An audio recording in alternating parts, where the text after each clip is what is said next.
요한복음 1장 12절부터 13절 말씀 전하기를 원합니다. 지난 주일이죠. 10월 27일 대한민국 서울에서 엄청나게 많은 사람들이 모였습니다. 주최측 추산 110만 명이라고 말하고 있습니다. 종교개혁 507주년 기념하면서 굉장히 중요한 이슈를 가지고서 모였습니다. 서울 도심에서 열린 이 연합 예배에 엄청난 숫자가 모였고 이제까지 이렇게 많은 숫자의 집회를 가진 적이 없다고 말하고 있습니다. 그래서 방송국, 신문사 이런 주류 언론에서 굉장히 심도 있게 밀도 있게 관심을 가지고서 이 집회를 기사로 다뤄줄 거라고 예상을 했는데 언론의 보도를 보니까 굉장히 실망스러웠습니다. 굉장히 중요한 이슈를 가지고서 그 많은 인파가 모였는데 굉장히 부정적으로 보도를 하고 있습니다. 기독교에서 수많은 사람들이 도심을 점령하고 집회를 하는 바람에 교통이 엄청나게 막혀서 혼란과 체증을 가져왔다. 그 모임이 무슨 모임인지 돼가지고 심도 있게 다루지 않고 있다는 것입니다. 말씀을 전하는 목사님이 설교 중에 그런 예언을 하시는 거예요. 오늘 저녁 뉴스에 분명히 이렇게 언론에서 보도를 할 것이다. 사실 그대로 보도가 되었습니다. 언론이 관심을 갖지 않는 것입니다. 그래서 제가 언론의 보도를 보면서 한국 교회가 한국 사회에서 이렇게 밀려나고 있는 것이 아닌가 하는 의구심을 갖게 되었습니다. 한마디로 그 집회를 평가하자면은 한국의 대형 교회들이 연합을 하고 한국의 주류 교단들이 연합을 해서 종교개혁 507주년 기념주일에 기획한 10월 27일 집회였는데 이 기념 예배를 드리기 위해서 수많은 사람들이 모여서 예배를 드리고 그 모인 목적을 만방에 고하면서 뜨거운 집회를 하였지만은 공중에 아무런 대답이 없는 메아리가 공허하게 울린 것이 아닌가 그런 평가를 하게 되었다라는 것입니다. 왜 한국교회가 한국 사회에서 관심의 대상이 되지 못하고 밀려나게 되었는가? 종교개혁이 일어나고 507년이나 흘렀단다면 더욱 개혁이 되고 많은 사람들부터 지지와 관심을 받아야 되는 그런 교회가 되어야 됨에도 불구하고 교회에 성도라고 자처하는 사람들이 모여서 드리는 예배라든가 서울의 도심지를 많은 사람들이 와서 예배를 드리는 이런 것들이 왜 관심을 받지 못하고 있느냐. 그런데 더 중요한 것은 외부에서 우리를 보듯이 우리 자신이 그런 모습으로 살아가고 있는 것은 아닌가. 그래서 오늘 저는 요한복음 1장 12절 13절 말씀을 가지고서 근본적인 원인이 무엇인지를 한번 살펴보기를 원합니다. 많은 사람들이 요한복음 1장 12절을 읽을 때에 구원이라는 것은 내가 예수님을 믿기로 선택했으니까 구원은 인간의 선택이 아닌가 그런 생각을 할 수가 있습니다. 제가 존경하는 교수님이 계십니다. 지금은 은퇴하셨는데 그분이 유튜브에 나와서 어떤 신학적인 것을 다루고 있는데 굉장히 중요한 질문이 그 교수님에게 주어졌습니다. 무슨 질문이냐. 대한민국의 조선시대죠. 대한민국 이전의 조선.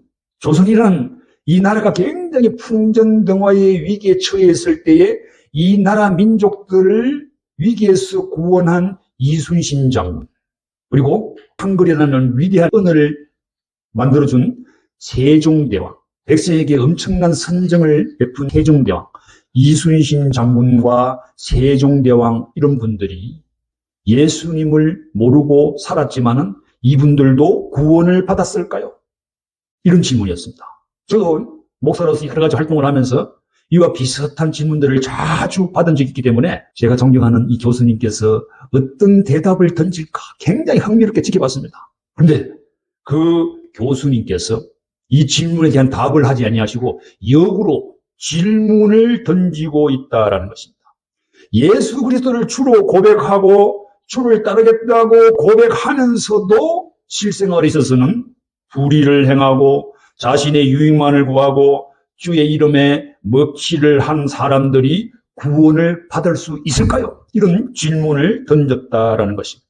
그래서 그분이 설명해야 하면은 대다수는 아니지만은 상당수의 사람들이 입으로는 주여 주여라고 고백을 하지만은 실제로는 악을 행하고 어떤 사람은 사기 행각을 일삼고 세상을 어지럽게 하고 혼란스럽게 하고 거짓을 일삼는 그러한 사람들이 많다는 것입니다. 우리 주위에도 이러한 부류의 사람들 중에 우리 교회는 굉장히 건전한 교회지만은 그런 교회가 있습니다.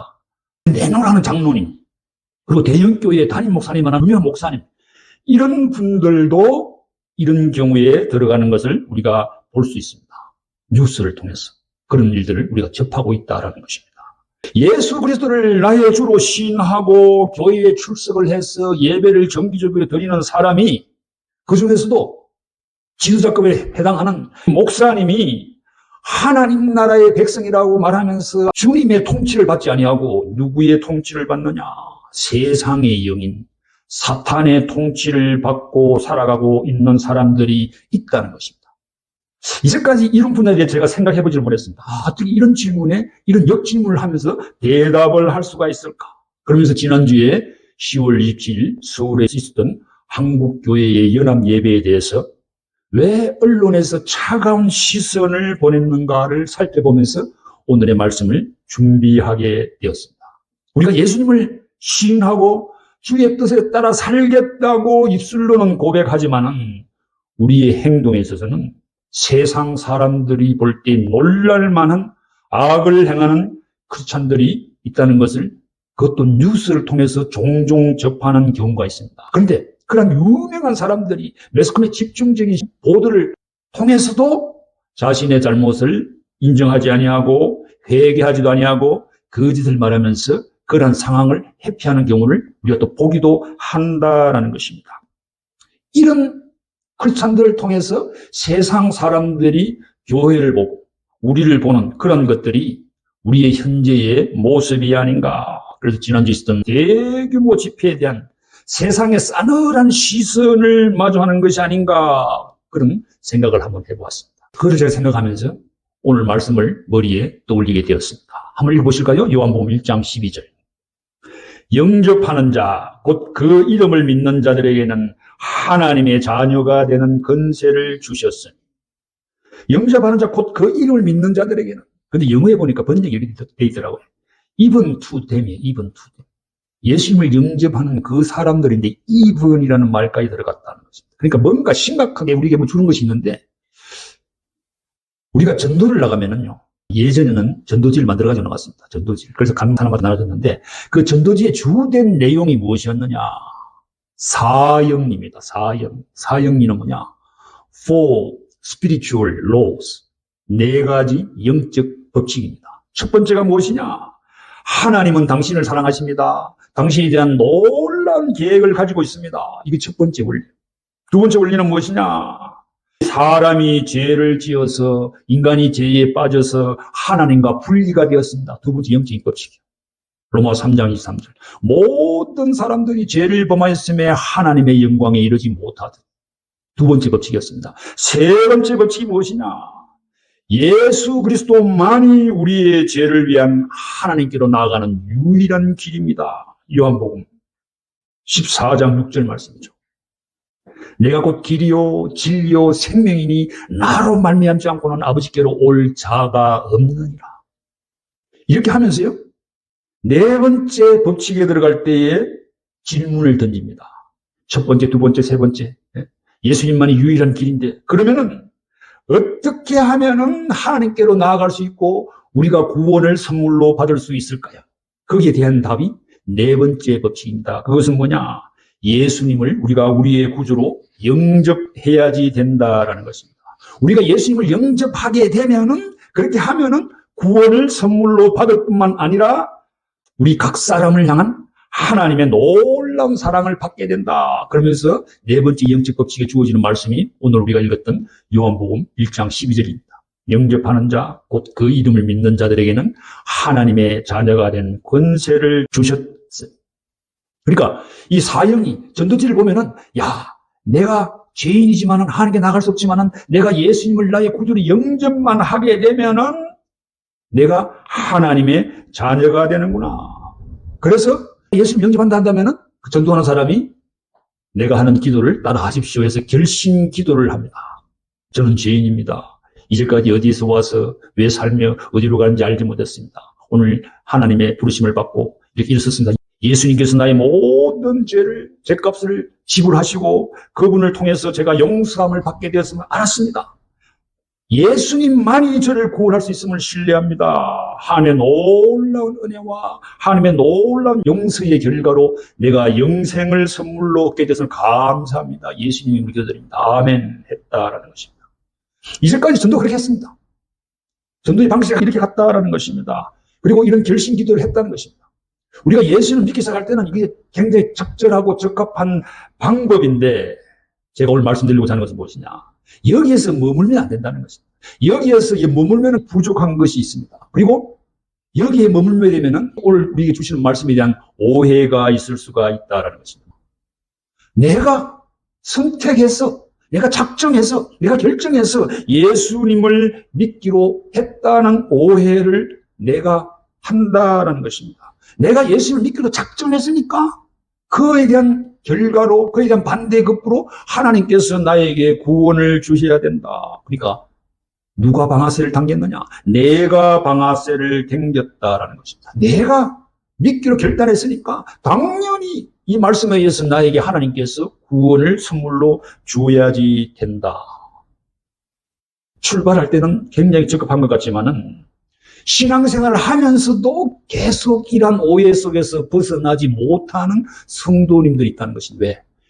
내가 결정해서, 내가 결단해서 하나님을 믿었다. 그래서 내가 나의 삶의 중심이 되었다라는 것입니다. 하나님이 내 삶의 중심이 되어야 되는데, 내가 내 삶의 중심이 되어가지고 예수를 믿는다고 내가 고백했지만은 내가 생각하는 나의 길, my way를 간다라는 것입니다. 그래서 이런 경우에는 결국은 어떻게 되느냐? 내가 하나님의 백성으로 하나님 믿는다고 하지만은 내가 나의 길을 가다 보면은 하나님이 아니고 세상의 통치를 받는 길을 따라갈 수가 있다는 것입니다. 그래서 세상 사람들이 볼 때는 저분은 예수 믿는 분인데, 저분은 교회 나가는 분인데, 그런데 행동은 세상 사람이나 믿는 나나 별 차이가 없다라는 것입니다. 그래서 전문적인 용어는 뭐냐? 이름만 크리스찬, 맹목적인 크리스찬, 노미널 크리스찬이라고 이름을 지어줬다라는 것입니다. 내가 예수님을 영접하고 예수님을 믿기로 내가 결정하고 작정했다라는 것입니다. 그래서 내가 그렇게 했기 때문에 나에게 구원이 선물로 주어졌다. 그래서요, 구원의 배지를 여기 답니다. 나는 크리스찬이야. 나는 구원받은 하나님의 백성이야. 그러면서 내 마음대로 살아간다라는 것입니다. 이러한 모습이 세상 사람들의 눈에 그대로 비추어진 게 아닌가. 내가 이 어려운 시기에 이 사업장을 운영해가면서 그래도 주일날 시간을 내서 사업장의 문을 닫고 교회에 나와서 예배를 드렸는데, 그러니까 하나님께서 나에게 구원을 주시는 건 당연한 것이 아닌가. 어떤 사람은 내가 오늘 굉장히 중요한 약속이 있는데 오늘 날짜 이렇게 확 차게가지고 내가 골프를 치러 가기로 했었는데 그것을 뒤로 하고 교회에 나와서 예배를 드리면 당연히 하나님께서 나에게 복을 주셔야지 된다.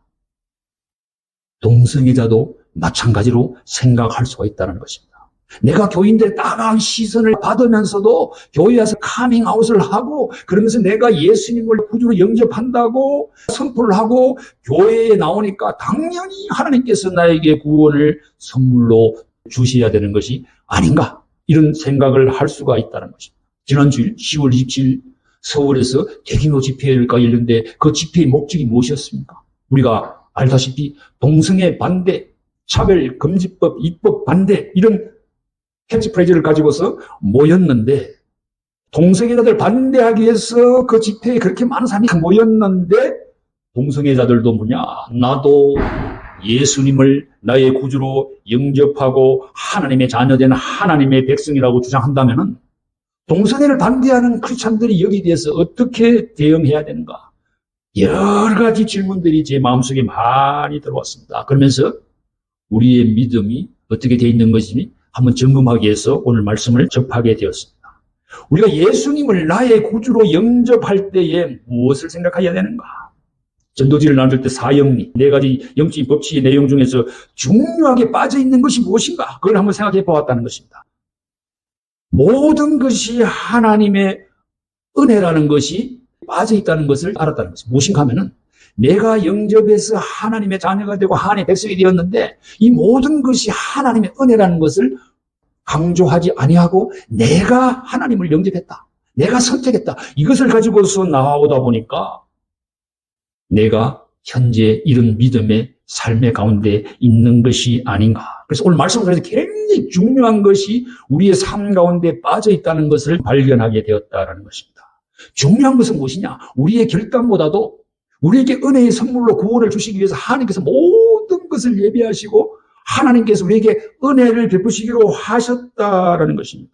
이것을 알아야 우리가 승리하는 믿음의 삶을 살아갈 수가 있다라는 것입니다. 그러면 어떻게 해야지 승리하는 믿음의 삶을 살아갈 수 있느냐? 그것은 하나님의 은혜가 무엇인지를 깨달아야 됩니다.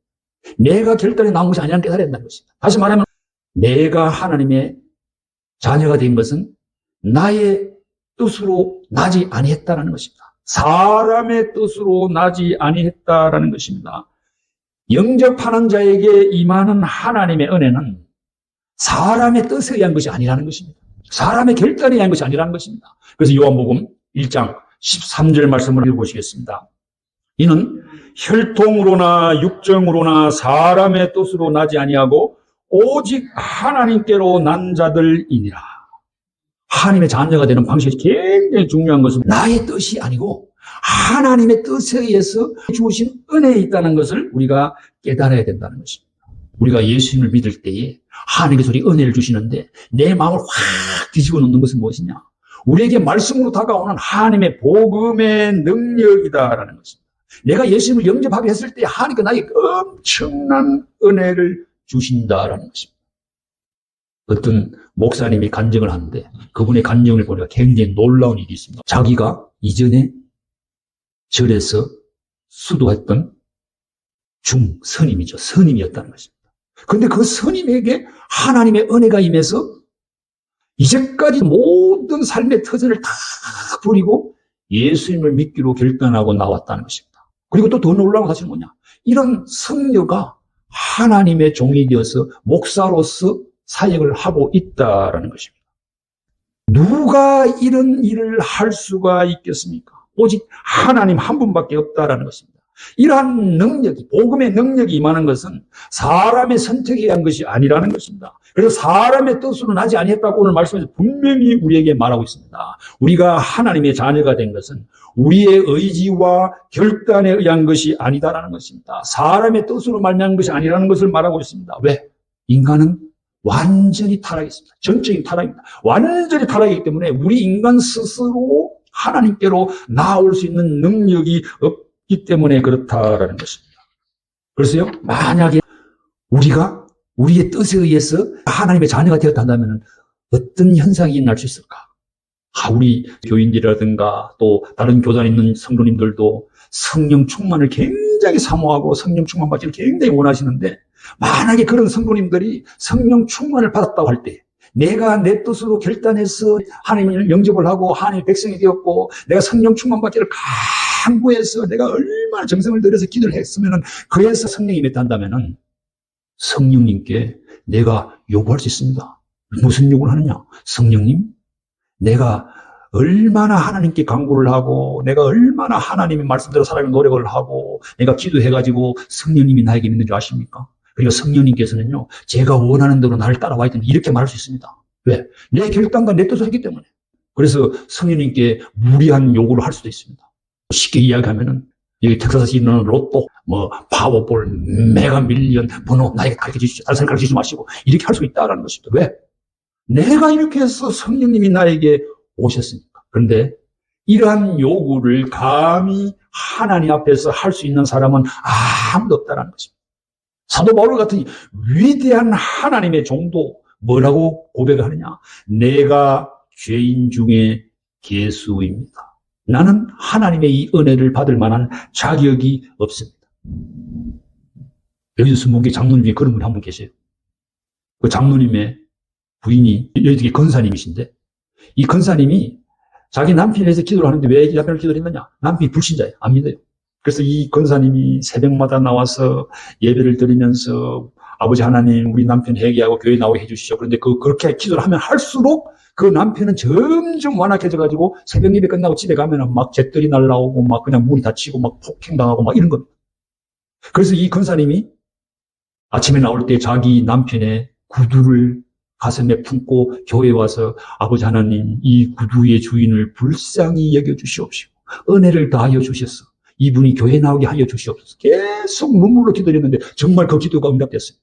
그래서요, 그분이 예수님을 믿게 되었고 장로님이 되었습니다. 장로님이 되고 이것을 간증을 했어요. 그러니까 이분의 모든 삶들을 보면은 하나님의 은혜다라는 것입니다. 사도 바울 같이 교회를 그렇게 핍박했던 사람도 하나님을 믿는 하나님의 백성이 될 수 있다 한다면은 모든 사람들이 다 하나님을 믿는 백성이 될 수가 있다는 것입니다. 왜? 그럼에도 불구하고 하나님은 우리를 불쌍히 여기시고 은혜를 베푸시기를 원하시는 하나님. 그래서 전문적 용어가 있습니다. 불가항력적인 은혜다. 영어로 말하면 irresistible grace. 내가 하나님의 은혜를 내가 아무리 거부를 해도 불가항력, 저항할 수 없는 은혜다라는 것입니다. 그래서 내가 나 자신의 주인이 된 상태에서는 하나님의 은혜가 임할 수가 없다라는 것입니다. 그래서 우리가 읽은 말씀 1장 13절에 보니까는 혈통으로나 육정으로나 사람의 뜻으로 나지 아니했다라고 말하고 있습니다. 내가 어머니의 뱃속에서 태어났습니다. 혈통입니다. 그리고 육신입니다. 육정입니다. 이렇게 인간과 인간의 관계, 부모와 자녀와의 관계, 또 부모가 나를 낳았으니까 이런 관계, 이런 관계에 의해서 내가 하나님의 자녀가 되지 않았다는 것을 우리에게 분명히 말하고 있다는 것입니다. 사람의 뜻이 아니고 하나님의 뜻으로 되었다라고 말하고 있다는 것입니다. 우리가 주일 앞에서 많이 불렀던 노래가 있죠.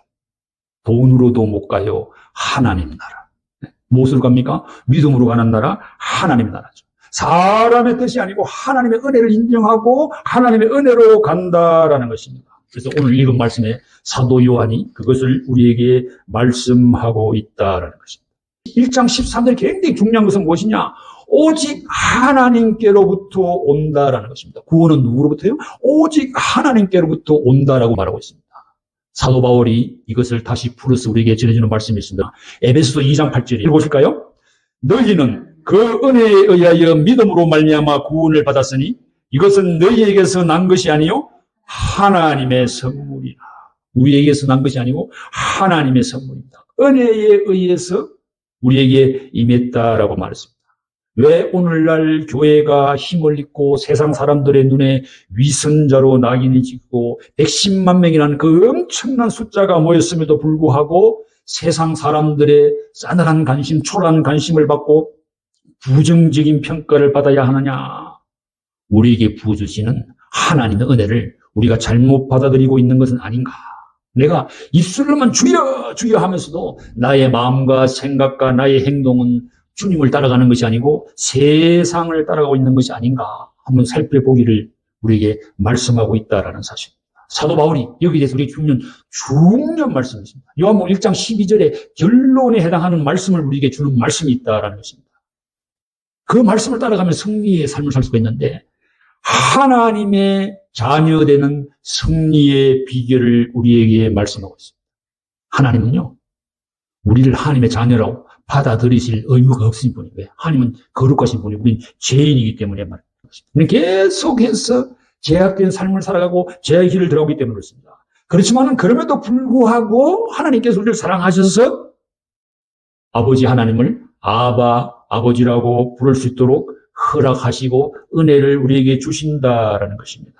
하나님께서 우리에게 은혜를 주셔서 하나님의 자녀가 되었다는 이 사실은 은혜로 말미암아서 하나님의 백성이 되었다는 이 사실은 우리에게 주는 중요한 것이 있다는 것입니다. 하나님의 은혜로 내가 구원받았으면 하나님의 은혜에 따라서 살아가야 한다는 것을 우리에게 말씀하고 있습니다. 이것이 우리가 이 세상을 살아가면서 승리하는 믿음의 비결이라는 것을 사도 바울이 말씀하고 있습니다. 로마서 8장 9절 말씀을 읽어보실까요? 만일 너희 속에 하나님의 영이 거하시면 너희가 육신에 있지 아니하고 영에 있나니 누구든지 그리스도의 영이 없으면 그리스도의 사람이 아니라라고 말하고 있습니다. 이 말씀은 요한복음 1장 12절과 연결해서 우리가 읽어야 된다는 것입니다. 내가 예수 그리스도를 영접했으면은 내 안에 계신 성령님의 인도함에 따라서 살아가야 된다는 것입니다. 내 안에 그리스도의 영이 없으면은 그리스도의 사람이 아니다라고 말하고 있다라는 것입니다. 그래서요, 하나님을 나의 하나님, 예수님을 나의 구주로 영접하는 진정한 영접은 무엇이냐? 내가 성령의 인도함을 받으면서 내가 전심으로 예수님을 나의 구주로 영접하게 되고, 그렇게 함으로 말미암아서 이 세상을 살아가면서 이 세상을 통치하는 사탄의 통치를 받는 내가 아니고 성령님을 통해서 하나님의 통치를 받는 하나님의 백성으로 살아가야 한다는 것을 우리에게 말씀하고 있다는 것입니다. 우리는 이름만 크리스찬, 무늬만 크리스찬, 명목상의 크리스찬이 아니라 실제적으로 하나님의 통치를 받는 하나님의 백성이 되어야 할 것을 우리에게 말씀하고 있습니다. 이렇게 될 때에 우리 안에 계신 성령님께서 우리가 하나님의 자녀임을 증거한다고 바울이 말씀하고 있습니다. 로마서 8장 16절 말씀입니다. 성령이 친히 우리의 영과 더불어 우리가 하나님의 자녀인 것을 증언하시다. 성령이 우리가 하나님의 자녀인 것을 증언한다고 되어 있습니다.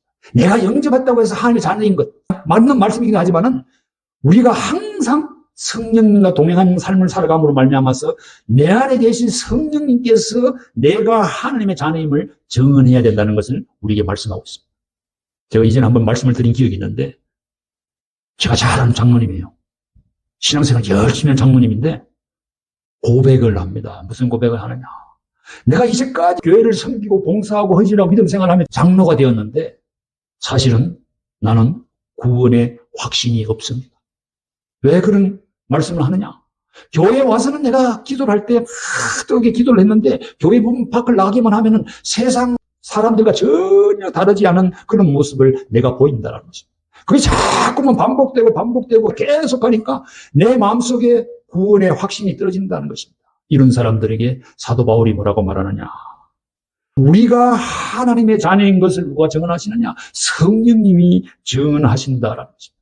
내가 입술로 주를 나의 구주로 영접했다고 해서 하나님 자녀가 된다고 했다는 것이 잘못된 것이 아니라 내 속에 계신 성령님께서 내가 하나님의 자녀임을 증거한다라고 말합니다. 내가 성령의 인도함을 받는 삶을 살아가느냐 아니면 세상의 영을 따라가느냐. 사도 바울이 말하고 있습니다. 육신에 속한 자는 육신의 소욕을 따라간다.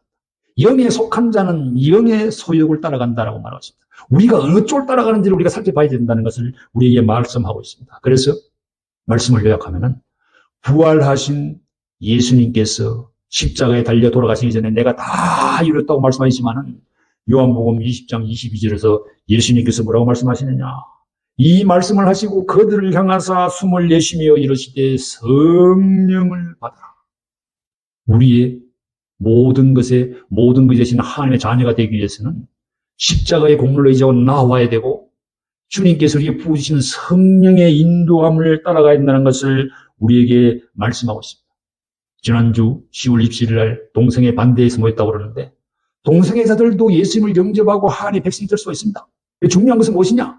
하나님의 은혜를 생각해야 된다는 거예요. 성령께서 나에게 지금 무슨 말씀을 하고 계시느냐? 그 음성에 귀를 기울이고 성령의 인도함을 따라가야지 된다는 것입니다. 내 속에 있는 육신의 소욕을 따라가는 것이 아니고 내 안에 계신 성령께서 원하시는 성령의 원하심을 따라가야 한다는 것을 우리에게 말씀하고 있습니다. 세상 사람들 눈에 저 사람은 이름만 크리스찬이야, 무리만 크리스찬이야, 교회만 나가는 사람이야, 이런 성도님이라 할지라도 내 안에 계신 성령님의 인도함을 따라서 승리하는 믿음의 삶을 살아가야 할 것을 사도 바울이 말하고 있습니다. 그래서 요한복음 1장 12절의 결론은 어디서 나오느냐? 로마서 8장에서 나온다. 성령의 인도함을 따라서 승리하는 삶을 살아가시기를 예수님의 이름으로 축원드립니다.